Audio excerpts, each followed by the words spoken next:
नमस्कार दोस्तों, मेरा नाम ऐश्वर्य कुमार त्रिपाठी है। मैं एक बीपीएससी टीचर हूं और दोस्तों आज हम बात करेंगे कि टाइपिंग कैसे करें। जी हाँ दोस्तों, जूनियर असिस्टेंट 5512 की जो भर्ती है उसमें कल ऑफिशियल आंसर की आया है।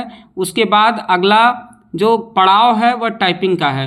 तो दोस्तों आज हम टाइपिंग के बारे में बात करेंगे कि किस तरीके से हम टाइपिंग करें। दोस्तों आपसे मैं यही उम्मीद करूँगा कि आप मेरे चैनल को सब्सक्राइब करें और मैं आप तक जितनी भी ऑथेंटिक न्यूज़ है जूनियर असिस्टेंट से संबंधित वो मैं आप तक पहुंचाऊंगा। तो दोस्तों शुरू करते हैं, अपने काम के मुद्दे पर आते हैं। जहां तक बात रही कि दोस्तों जैसा कि आपको पता है कि जूनियर असिस्टेंट के पेपर में दो तरीके की टाइपिंग होती है। अमूमन दोस्तों आप देखते होंगे कि जैसे आप एसएससी का एग्ज़ाम देते हैं तो एसएससी के एग्ज़ाम में केवल इंग्लिश की टाइपिंग होती है, लेकिन दोस्तों जूनियर असिस्टेंट में इंग्लिश और हिंदी दोनों की टाइपिंग होती है।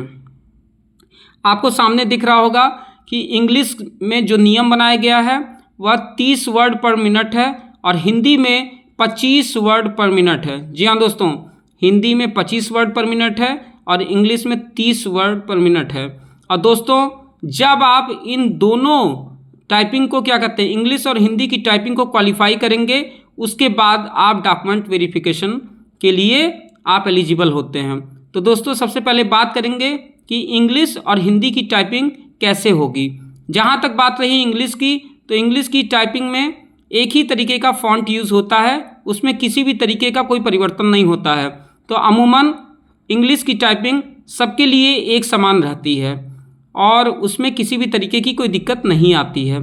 जहाँ तक बात रही दोस्तों कि हिंदी की टाइपिंग जो आप करते हैं वह दो फॉन्ट पे होती है, एक मंगल फॉन्ट पे होती है और एक कृतिदेव पर होती है।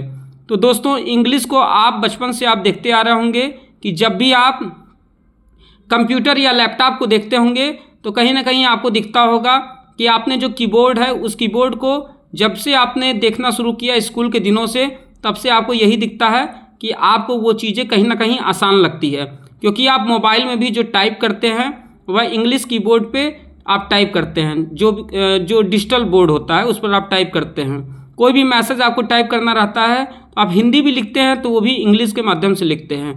तो इंग्लिश में तो दोस्तों बहुत ज़्यादा दिक्कत नहीं आती है, लेकिन बात करते हैं हिंदी की। तो हिंदी में क्या है कि जैसे जो फॉन्ट की बात आती है और हिंदी में क्या होता है कि जो कीबोर्ड के इंग्लिश के जो वहाँ पे बटन है उस बटन की मदद से आपको हिंदी लिखना है। जी हाँ दोस्तों, यह एक बहुत ही टफ प्रक्रिया होती है। कहीं ना कहीं हिंदी की टाइपिंग करना आसान नहीं होता है। हिंदी की टाइपिंग में बहुत ज़्यादा मेहनत करना पड़ता है, क्योंकि जब आप पहली बार आप टाइपिंग को सीख रहे हैं, यदि आप पहले से टाइपिंग सीखे हैं तो आपके लिए आसान है, लेकिन अगर आप नए नवेले हैं तो निश्चित तौर पे हिंदी की टाइपिंग सीखने में आपको बहुत ज़्यादा मेहनत करना पड़ेगा। अब दोस्तों वहाँ पर क्या होता है कि जब आप टाइपिंग परीक्षा के लिए आप क्वालिफाई कर जाते हो तो वहाँ पर जाने के बाद आपसे फॉर्म फिल कराया जाता है। जी हाँ दोस्तों, आपको ये फॉर्म में ये पूछा जाता है कि आप किस फॉन्ट पे हिंदी की टाइपिंग आप करना चाहते हैं। आप मंगल फॉन्ट पे करना चाहते हैं कि आप कृतिदेव पे करना चाहते हैं। तो दोस्तों इसमें आपके ऊपर है कि आप इन दोनों में से किसी एक को चूज करें। और जो लोग, कई बार ये कन्फ्यूजन होता है कि नहीं परीक्षा में केवल मंगल फॉन्ट पूछता है और कृतिदेव नहीं होता है, तो दोस्तों यह एक कन्फ्यूजन है जो कि गलत है। जी हाँ दोस्तों, आपको मैं बता दूं कि आपके पास दोनों ऑप्शन होगा। इन दोनों ऑप्शन में से जो आपको पसंद हो, अगर आपको मंगल फॉन्ट पे करना है तो आप वहाँ पर बता सकते हैं। आप जब फॉर्म फिल होगा तो आप उसमें मंगल फॉन्ट लिख दीजिएगा, तो आपको मंगल फॉन्ट के लिए आपको वो कंप्यूटर दे दिया जाएगा टाइपिंग के लिए। और अगर आपने ऑप्शन के तौर पे कृतिदेव को रखा है तो निश्चित तौर पे आपको कृतिदेव पर हिंदी टाइपिंग कराया जाएगा, क्योंकि फ़ॉन्ट दोस्तों बहुत ज़्यादा इम्पॉर्टेंट होता है। और ये जो हिंदी टाइपिंग है स्पेशली इसमें बहुत सारे लोग बहुत ज़्यादा डरते हैं, लेकिन दोस्तों जो मंगल फॉन्ट होता है वो इन स्क्रिप्ट पर होता है। जी हाँ दोस्तों, उसका एक और फॉर्मेट है, उस पर मंगल फॉन्ट किया जाता है। तो इसमें घबराने की कोई बहुत बड़ी बात नहीं है कि ये क्या है, मंगल फॉन्ट क्या है, कृतिदेव क्या है। दोस्तों मैं पहली बार टाइपिंग के बारे में आपको बता रहा हूँ, तो ये प्रोसेस मैं आपको बता रहा हूँ कि कहाँ से शुरुआत करते हैं, कैसे कैसे फॉर्म फिल कराते हैं, क्या प्रक्रिया है। इस प्रक्रिया को जानने की हम कोशिश करेंगे। तो दोस्तों उसमें आपको क्या करना रहता है, उसमें आपको चूज करना रहता है। अब जब आप मान लीजिए कि आपने इंग्लिश की टाइपिंग शुरू की, ठीक है, तो मान लीजिए कि यहाँ पर अगर आप देख रहे हैं तो आपको क्या कहते हैं, आप टाइप कर रहे हैं, आपके स्क्रीन पे क्या कहते हैं, आपके मॉनिटर पे चीज़ें आप जो लिख रहे हैं वह चीज़ें वहाँ पर जा रही है। अगर दोस्तों आपकी टाइपिंग सही होगी, जैसे कि मान लीजिए कि आपने कुछ लिखा, राम इज़ ए बॉय या सोहन या जो भी लिखा, जो भी आपको पैराग्राफ दिया जाएगा, तो आपने जो पहला मान लीजिए आपने लिख दिया कि सोहन, तो सोहन जब आपने लिखा, अगर उसकी सही टाइपिंग आपने की तो वहाँ पर ब्लू हो जाएगा। जी हाँ दोस्तों, अगर टाइपिंग सही होगी तो वह ब्लू हो जाएगा। लेकिन दोस्तों अगर आपकी टाइपिंग गलत होगी, जो पैराग्राफ में लिखा है अगर आप वो चीज़ नहीं लिख पाए तो वो क्या कहते हैं, रेड हो जाएगा। जब रेड हो जाएगा दोस्तों, इसमें एक ऑप्शन है जो कि बहुत अच्छा मुझे लगता है कि इसमें बैक स्पेस की आपको फैसिलिटी दी रहती है। जी हाँ दोस्तों, कहीं कहीं क्या होता है कि किसी किसी टाइपिंग में, किसी किसी एग्ज़ाम में बैक स्पेस नहीं रहता है। तो दोस्तों यहाँ आप लकी हैं कि यहाँ पर बैक स्पेस की सुविधा रहती है, और बैक स्पेस यहाँ पर क्या होता है कि इनेबल होता है। तो यह आपके लिए एक खुशी की बात है कि आप अपनी गलतियों को यहाँ पर सुधार सकते हैं। इससे क्या होता है कि आपका जो शुरुआती दौर में जो आपका कॉन्फिडेंस गिरता है वो कॉन्फिडेंस उठ जाता है। जी हाँ दोस्तों, मान लीजिए आपसे गलती हो गई कि आपने गलत टाइपिंग कर दी और वो रेड हो गया, लेकिन जब आप उसको सुधार देते हैं और फिर आप तेज़ी से अपनी टाइपिंग पे लग जाते हैं। दोस्तों अब हम बात करेंगे कि सबसे पहले क्या होगा। तो सबसे पहले दोस्तों जब आप वहाँ पर जाते हैं तो आपको इंग्लिश टाइपिंग कराई जाती है।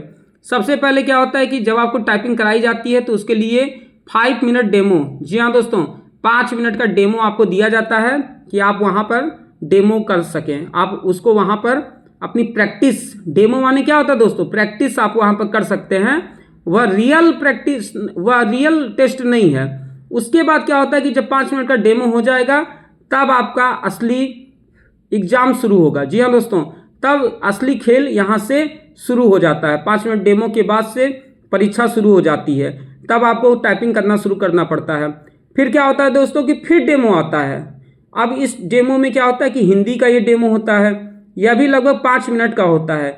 जब आप डेमो दे दीजिएगा, हिंदी का डेमो दे दीजिएगा, तो उसके बाद से फिर हिंदी का जो आपको टाइपिंग टेस्ट है वह शुरू हो जाएगा, और यही जो टाइपिंग है यही आपका भविष्य लिखेगा।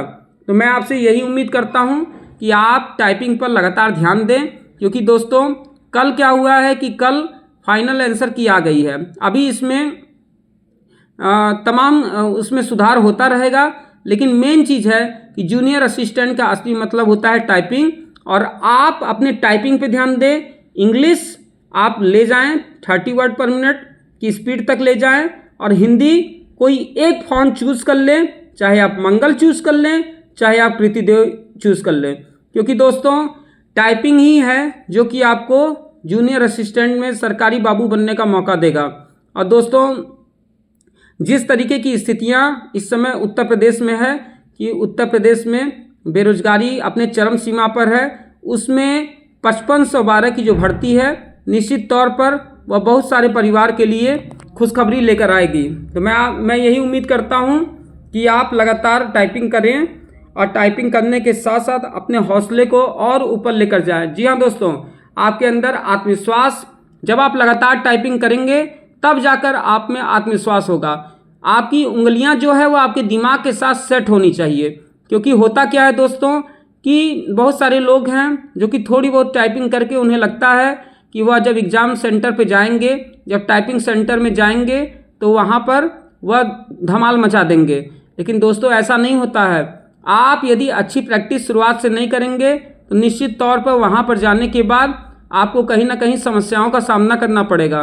इसीलिए मैं आपसे उम्मीद करता हूँ कि आप जब वहाँ पर जाएं तो आप लगातार उससे पहले इतनी प्रैक्टिस कर लीजिए कि आपका उंगली जो है वह आपके दिमाग के साथ कोऑर्डिनेशन बना ले, क्योंकि जितना आपका दिमाग उस चीज़ के लिए रेडी होगा तभी आप वहाँ पर कर पाएंगे। कई बार दोस्तों ऐसा भी देखा गया है कि हम जब घर में टाइपिंग करते हैं या जहाँ पर हम सीखते हैं वहाँ पर टाइपिंग करते हैं तो कई बार हमारी जो स्पीड है वह बहुत अच्छी जाती है। हम क्या करते हैं, इंग्लिश और हिंदी की टाइपिंग को अच्छा कर लेते हैं, लेकिन जब एग्ज़ाम सेंटर पे जाते हैं तो कहीं ना कहीं क्या होता है कि वहाँ पर उस दिन घबराहट होने लगती है, क्योंकि दोस्तों होता क्या है कि जितने भी कैंडिडेट वहाँ पर आएंगे उनको देखकर और एक तनाव की स्थिति वहाँ बन जाती है, वहाँ पर एक प्रेशर क्रिएट हो जाता है। तो इसीलिए मैं यही कहूँगा कि आप उससे पहले आप जिस टाइपिंग सेंटर पे सीखते हैं या जहाँ पर अपने घर में लैपटॉप या कंप्यूटर लगाकर अगर आप टाइपिंग कर रहे हैं तो निश्चित तौर पे अगर इंग्लिश 30 वर्ड पर मिनट दिया है तो आप इंग्लिश में 35 वर्ड पर मिनट निकालने की कोशिश करें। अगर हिंदी में 25 वर्ड पर मिनट दिया है तो आप घर पर उसको 30 वर्ड पर मिनट निकालने की कोशिश करें। क्योंकि दोस्तों जब तक आपका जो कट ऑफ है 30 और 25, इससे 5-5 आप ज़्यादा नहीं करेंगे तो निश्चित तौर पे वहाँ पर जाने के बाद जब आप प्रेशर सिचुएशन में रहेंगे तो कहीं ना कहीं आपसे गलतियाँ होंगी, और गलती होगी तो जब आपकी स्पीड यहाँ ज़्यादा रहेगी तो निश्चित तौर पे वहाँ पर जाने के बाद 30 और 25 को निकालना आसान होगा। इसी उम्मीद के साथ कि आप लगातार टाइपिंग करेंगे और अपने हौसले को बनाकर रखें दोस्तों, क्योंकि बहुत सारे लोग हैं जो कि हौसले को गिराने का काम करते हैं, आपके आत्मविश्वास को गिराएंगे। तो ऐसे लोगों से दूर रहें। जो लोग निगेटिव बात करें उनसे आप क्या कहते हैं, अपने आप को दूर रखें, कम से कम टाइपिंग टेस्ट तक उनसे दूर रखें, अपने आत्मविश्वास को बढ़ाकर रखें। इसी उम्मीद के साथ कि आप लगातार टाइपिंग करेंगे। अपनी बात को मैं ख़त्म करने की कोशिश करता हूं और यही कहूँगा कि अगर आपको ये वीडियो पसंद आया तो मेरे चैनल को सब्सक्राइब कीजिएगा, बाबा बेरोजगार न्यूज़। इसी के साथ मैं अपनी वाणी को विराम देता हूँ। जय हिंद, जय भारत, जय मातृभूमि।